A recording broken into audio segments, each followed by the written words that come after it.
Hello everyone, how are you? I hope you all are fine. आज हम लोग National Institute of Open Schooling का secondary course social science book 2 का module 3 democracy at work lesson 16 fundamental rights and fundamental duties जो कि civics का chapter है। आज हम लोग इसका बचा हुआ पार्ट कवर अप करने का कोशिश करते हैं। तो चलिए शुरू करते हैं। Hello dear students, today we are going to cover up next topic which is right to freedom of religion. As you know, one of the objectives declared in the preamble is to secure to all its citizens liberty of belief, faith and worship. Since India is a multi-religion country where Hindus, Muslims, Sikhs, Christians and many other communities live together, the constitution declares India as a secular state. It means that Indian state has no religion of its own, but it allows full freedom to all the citizens to have faith in any religion and to worship the way they like. But this should not interfere with the religious beliefs and ways of worship of other fellow beings. This freedom is available to the foreigners as well. In respect of the right to freedom, the Constitution makes the following four provisions under Articles 25 to 28. जैसा कि आप जानते हैं, हमारा जो preamble है इसमें एक और ऑब्जेक्टिव्स को डिक्लेयर किया गया है and that is to secure to all its citizens liberty of belief, faith and worship. It means जितने भी भारतीय सिटीजन्स है उनकी जो मान्यताएं हैं, जो विश्वास है और जितने वो जिनकी भी पूजा करने चाहते हैं, इसका वो पूरा सिक्योरिटी हमारे प्रियम्बल से मिलता है। इंडिया में बहुत सारे धर्मों को मानने वाले लोग रहते हैं, जैसे कि हिंदू, मुस्लिम, सिख, क्रिश्चियन और भी कई ऐसे समुदाय हैं जो एक साथ रहते हैं। और हमारा जो संविधान है वो इंडिया को as a secular state declare करता है। इसका मतलब क्या हुआ कि इंडियन स्टेट का कोई अपना धर्म नहीं है, लेकिन ये अपने नागरिकों को पूरी आजादी देती है कि वो किसी भी ईश्वर की पूजा करें, कोई भी धर्म को अपना सकते हैं जो उन्हें पसंद है। तो इसका मतलब ये नहीं हुआ कि कोई भी जो अदर ह्यूमन बींग्स है वो दूसरे के धर्म में इंटरफेयर करे, उनकी मान्यताओं को खंडित करे। और ये जो फ्रीडम है वो फॉरेनर्स के लिए भी है। और साथ में हमारा जो ये राइट टू फ्रीडम है हमारे कॉन्स्टिट्यूशन में, वो अंडर आर्टिकल्स 25 to 28 लिखा गया है। And first one is freedom of conscience and free profession, practice and propagation of religion. All persons are equally entitled to freedom of conscience and the right to profess, practice and propagate religion freely. However, it does not mean that one can force another person to convert his or her religion by force or allurement. Also, certain inhuman, illegal, and superstitious practices have been banned. Religious practices like sacrificing animals or human beings for offering to gods and goddesses or to some supernatural forces are not permissible. Similarly, the laws does not permit a widow to get cremated live with her dead husband voluntarily or forcibly in the name of sati pratha, forcing the widowed woman not to marry for a second time or to shave her head or to make her wear white clothes are some other social evils being practiced in the name of religion. Besides the above state restrictions, the state also has the power to regulate any economic, financial, political, or other secular activities related to religion. The state can also impose restrictions on this right on the grounds of public order, morality, and health. जितने भी लोग हैं उन्हें बराबरी का हक मिला है कि वो जिस ईश्वर की पूजा करना चाहते हैं वो फ्रीली पूजा कर सकते हैं एंड जो चीज वो अपने धर्म के आधार प्रैक्टिस करना चाहते हैं, जो प्रोफेस करना चाहते हैं, वो कर सकते हैं। लेकिन इसका मतलब ये नहीं है कि जो एक आदमी है वो दूसरे आदमी को जबरदस्ती उसके धर्म को चेंज करवाएगा, उसके रिलीजन को चेंज करवाएगा।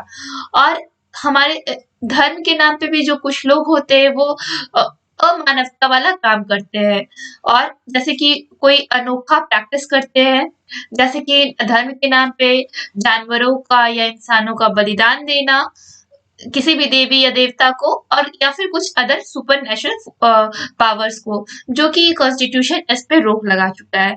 और इसी तरह से जो हमारा कानून है वो किसी भी विधवा को उसके हस्बैंड के साथ जनाने का परमिशन नहीं देता है। और इन द नेम ऑफ सती प्रथा, लोग सती प्रथा के नाम पे पहले विधवाओं को हस्बैंड के चिताओं पे जला देते थे, लेकिन इसके ऊपर एक हमारा आर्टिकल बना है और इस पे ये बैन कर दिया गया है। और किसी भी जो विधवा औरत है उनको सेकंड टाइम आप शादी करने से रोक नहीं सकते हो, एंड उन्हें आप वो बाल मुड़वाने के लिए भी नहीं बोल सकते हो। साथ में उन्हें आप जबरदस्ती सफेद साड़ी भी नहीं पहना सकते हो। ये जितनी भी सामाजिक बुराइयां हैं धर्म के नाम पे उसे बंद करवा दिया गया है। और ये जो ऊपर में हमारे रेस्ट्रिक्शंस है, इन सब के अलावा जो स्टेट है उसके पास पावर है कि कोई भी इकोनॉमिक, फाइनेंशियल या पॉलिटिकल या फिर कोई भी अदर ऐसा सेक्युलर एक्टिविटीज जो कि धर्म के नाम पे किया जाता है उसको वो प्रोहिबिट कर सकता है। और स्टेट है और भी कई सारे रेस्ट्रिक्शंस लगा सकता है धर्म के नाम पे, अगर उससे किसी दूसरे को ठेस पहुंचे तो। Freedom to manage religious affairs, subject to public order, morality, and health. Every religious group or any section thereof shall have the right to establish and maintain institutions for religious and charitable purposes, to manage its own affairs in matters of religion, to own and acquire movable and immovable property, and to administer such property in accordance with law. तो हमारा जो second point है वो क्या है, freedom to manage religious affairs. यानी कि जितने भी लोग हैं वो धर्म के नाम पे जितने भी धार्मिक सेक्शन है उनके नाम पे अगर उनको कुछ एस्टैब्लिश करना है तो वो कर सकते हैं। जैसे कि वो कोई अपने धर्म के नाम पे इंस्टीट्यूशन को एस्टैब्लिश कर सकते हैं, या फिर चैरिटेबल पर्पस के लिए अपनी चैरिटी खोल सकते हैं। साथ में जो भी इसे मैनेज करना है धर्म के नाम पे वो कर सकते हैं, और साथ ही वो मूवेबल और इमूवेबल प्रॉपर्टी भी बना सकते हैं। और ये जो प्रॉपर्टी है वो लॉ के अकॉर्डिंग ही होना चाहिए। Freedom as to the payment of taxes for promotion of any particular religion. No person shall be compelled to pay any tax, the proceeds of which are specifically used in payment of expenses they incurred on the promotion or maintenance of any particular religion or religious sect. तो कोई भी लोगों से जबरदस्ती धर्म के नाम पे टैक्स पे नहीं करवाया जा सकता है कि जो धर्म है उसको प्रमोट करना है और पार्टिकुलर रिलीजन को प्रमोट करना है, तो उसके मेंटेनेंस के लिए आपको कोई भी लोग किसी भी तरह का जबरदस्ती आपके साथ नहीं कर सकता है। Freedom as to attendance at religious instructions or religious worship in certain educational institution. No religious instruction shall be provided in any educational institution wholly maintained out of state funds. However, it will not apply to an educational institution which is administered by the state but has been established under any trust which requires that religious instruction shall be imparted in such an institution. But no person attending such an institution shall be compelled to take part in any religious instruction that may be imparted there or attend any religious worship that may be conducted there. In case of a minor, the consent of his or her guardian is essential for attending such activities. तो किसी भी शिक्षा के संस्थान में, it means educational institution में, आपको कोई भी रिलीजियस इंस्ट्रक्शन प्रोवाइड नहीं किया जाएगा जहाँ पे स्टेट फंड से वो एजुकेशनल इंस्टीट्यूशन अगर चलता हो तो। और यहाँ पे जो भी एजुकेशनल इंस्टीट्यूशन है जिसे स्टेट एडमिनिस्ट्रेट करता है और जिसे ट्रस्ट के द्वारा चलाया जाता है, वहाँ पे भी कोई भी रिलीजियस इंस्ट्रक्शन नहीं दिया जाएगा वैसे इंस्टीट्यूशन में। और कोई भी ऐसा पर्सन जो इस इंस्टीट्यूशन को अटेंड करता है तो उसे फोर्स नहीं किया जाएगा, उसे कंपेल नहीं किया जाएगा क्योंकि उस रिलीजियस इंस्ट्रक्शन में वो पार्टिसिपेट करे और उस रिलीजियस इंस्ट्रक्शन को वो फॉलो करे। अगर मान लिया जाए कि कोई एक ग्रुप है, कम्युनिटी है, तो उसमें जो माइनर वाले पार्ट है, मीन्स अगर कोई मान लिया जाए हिंदू धर्म से और कोई मुस्लिम धर्म से है, एज एग्जाम्पल मैं आपको बता रही हूँ, तो हिंदू धर्म के मेजर हो गए और मुस्लिम में माइनर हो गए। तो अगर हिंदू धर्म में कोई इंस्ट्रक्शन दिया गया है तो जबरदस्ती ये नहीं किया जाएगा मुस्लिम से कि वो भी उस प्रैक्टिस को करे। अगर उन्हें ये चीज करना है खुद के मन से तो सबसे पहले उनके गार्जियन से परमिशन होना चाहिए कि वो उस एक्टिविटी में पार्टिसिपेट करे। And now for you on your understanding, try to solve in text questions 16.3. Next topic is cultural and educational rights. India is the largest democracy in the world, having diversity of culture, scripts, languages, and religions. As we know that democracy is the rule of the majority, but the minorities are also equally important for its successful working. Therefore, protection of language, culture, and religion of the minorities becomes essential so that the minorities may not feel neglected or undermined under the impact of the majority rule. Since people take pride in their own culture and language, a special right known as cultural and educational right has been included in the chapter on fundamental rights. In Articles 29 to 30, two major provisions have been made. तो भारत जो है वो सबसे बड़ा एक लोकतांत्रिक देश है पूरे विश्व में, और इसके पास बहुत बड़ी डाइवर्सिटी में इसमें बहुत ज्यादा भिन्नता है, चाहे वो संस्कृति से रिलेटेड हो, साहित्य से रिलेटेड हो, धर्म से रिलेटेड हो या भाषा से। बस भारत में अलग अलग प्रकार की भाषाओं का यूज होता है, अलग अलग धर्म के मानने वाले लोग हैं, लोगों की अलग अलग संस्कृति और साहित्य है। और जो डेमोक्रेसी होता है उसमें जो रूल करते हैं वो मेजोरिटी होते हैं, वही रूल करते हैं। लेकिन जो माइनॉरिटीज में होते हैं जिनकी संख्या कम होती है उनको भी इक्वली हम लोग ट्रीट करेंगे ताकि जो हमारा कंट्री है वो सक्सेसफुल वर्क कर सके। इसलिए हम लोग उनके लैंग्वेज को प्रोटेक्ट करेंगे, उनके culture and as well as religion को भी प्रोटेक्ट करेंगे, ताकि जो माइनॉरिटीज है उनको ये फील ना हो कि उनको नेग्लेक्ट किया जा रहा है या उनके ऊपर ध्यान नहीं दिया जा रहा है और उनका जो प्रभाव है मेजोरिटी रूल के कारण खत्म किया जा रहा है। जितने भी लोग हैं उनको खुद की संस्कृति, खुद की भाषा पे बहुत ज्यादा गर्व महसूस होता है और इसके लिए एक स्पेशल प्रावधान किया गया, एक स्पेशल अधिकार है हमारे कॉन्स्टिट्यूशन में which is known as cultural and educational rights, और ये एक फंडामेंटल राइट है और इसे आर्टिकल 29 और 30 में लिखा गया है। Protection of interest of minorities. Any minority group having a distinct language, script, or culture of its own shall have the right to conserve the same. No citizen shall be denied admission into any educational institution maintained by the state or receiving aid out of state funds on grounds only of religion, race, caste, language, or any of them. तो कोई भी minority group जिसका खुद का language है या साहित्य है, कल्चर है, तो वो उस चीज को कंजर्व कर सकते हैं।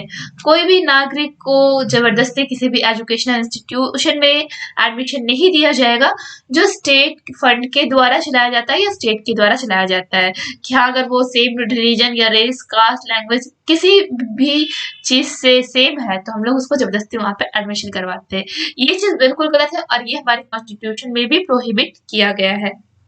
Right of minorities to establish and administer educational institutions. All minorities, whether based on religion or language, have the right to establish and administer educational institution of their choice. In making any law providing for the compulsory acquisition of any property of an educational institution established and administered by a majority, the state shall ensure that the amount fixed by or determined under such law for the acquisition of such property would not restrict or abrogate the rights guaranteed under that clause. The state shall not, in granting aid to educational institutions, discriminate against any educational institution on the ground that it is under the management of a minority, whether based on religion or language.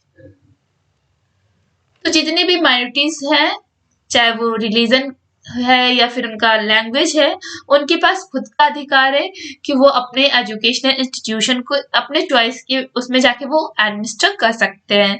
और अगर कोई भी law provide करता है कि हाँ उनके पास जो भी एजुकेशनल इंस्टीट्यूशन वो जो एस्टैब्लिश कर रहे हैं वो माइनॉरिटी में है, तो जो स्टेट है वो इस चीज को एंश्योर करेगा कि जो भी अमाउंट है उसे फिक्स किया जाए और जो भी प्रॉपर्टी उनका है उनको पहले तो देखा जाए अच्छे से, उसके बाद उसके लिए एक स्पेशल प्रोविजन बनाया जाए।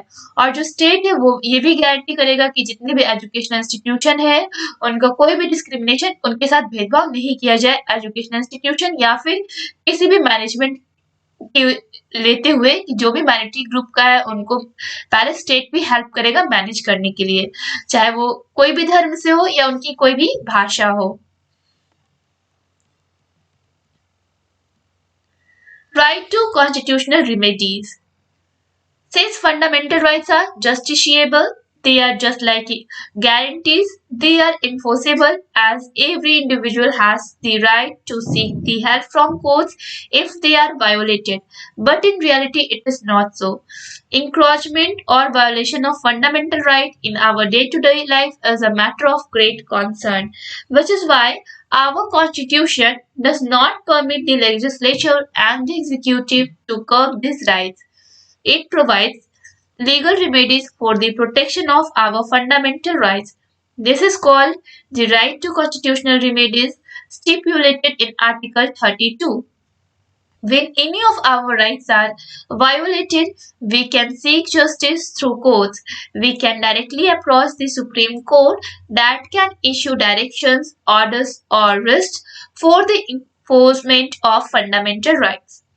तो जितने भी हमारे जो फंडामेंटल राइट्स है वो जस्टिसिएबल है, जिसकी गारंटी हमारी कॉन्स्टिट्यूशन देती है, और ये इनफोर्सेबल भी है कि जितने भी इंडिविजुअल है वो कोर्ट से हेल्प ले सकते हैं अगर उनके साथ कोई शोषण कर रहा है, उनको कोई वायोलेट कर रहा है तब। लेकिन रियलिटी में ऐसा कुछ नहीं है। ये जो वायोलेशन है, शोषण है, ये आम हो चुका है और ये हमारे डे टू डे लाइफ में बहुत लोगों की शोषण की जाती है और एक बहुत बड़ी चिंता की विषय है। और हमारा जो संविधान है और हमारे जो लेजिस्लेचर या एग्जीक्यूटिव है वो इस राइट पे अभी उतना अच्छे से काम नहीं कर पा रहे।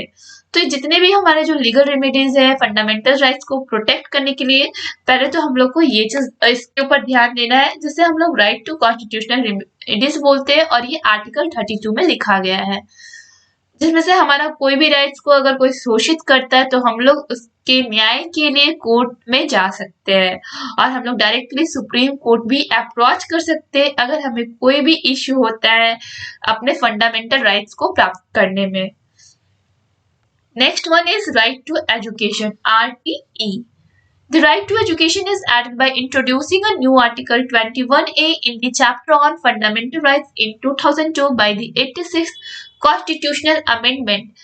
It was a long-standing demand so that all children in the age group of 6 to 14 years and their parents can claim compulsory and free education as a fundamental right. It is a major step forward in making the country free of illiteracy.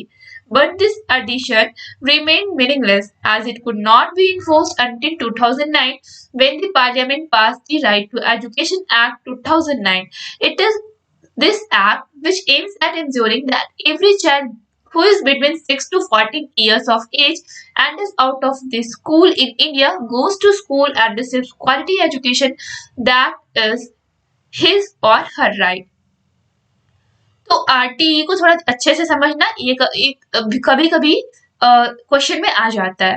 तो ये जो right to education है ये एक नया bill था, नया article बनाया गया हमारे फंडामेंटल राइट्स के चैप्टर में। ये आर्टिकल 21A जोड़ा गया 2002 में और इसमें 86 कॉन्स्टिट्यूशनल अमेंडमेंट किए गए थे।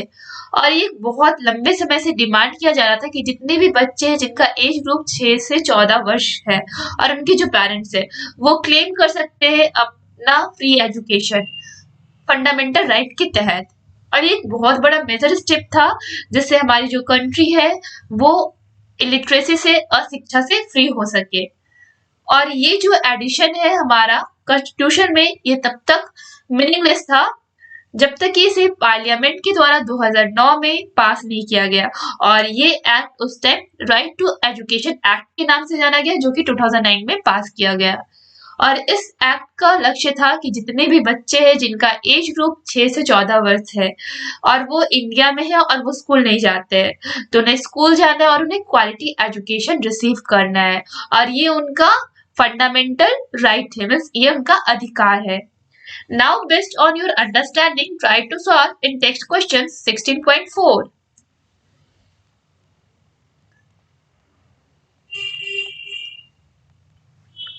वेल, चैप्टर अभी कंप्लीट नहीं हुआ है। नेक्स्ट वीडियो में नेक्स्ट टॉपिक कब होगा, तब तक के लिए इस चैप्टर का इंटेक्स्ट क्वेश्चन बनाने का प्रयास करें और साथ ही साथ इस चैप्टर को पढ़ने और समझने का प्रयास करें। That's all for today. Thank you everyone.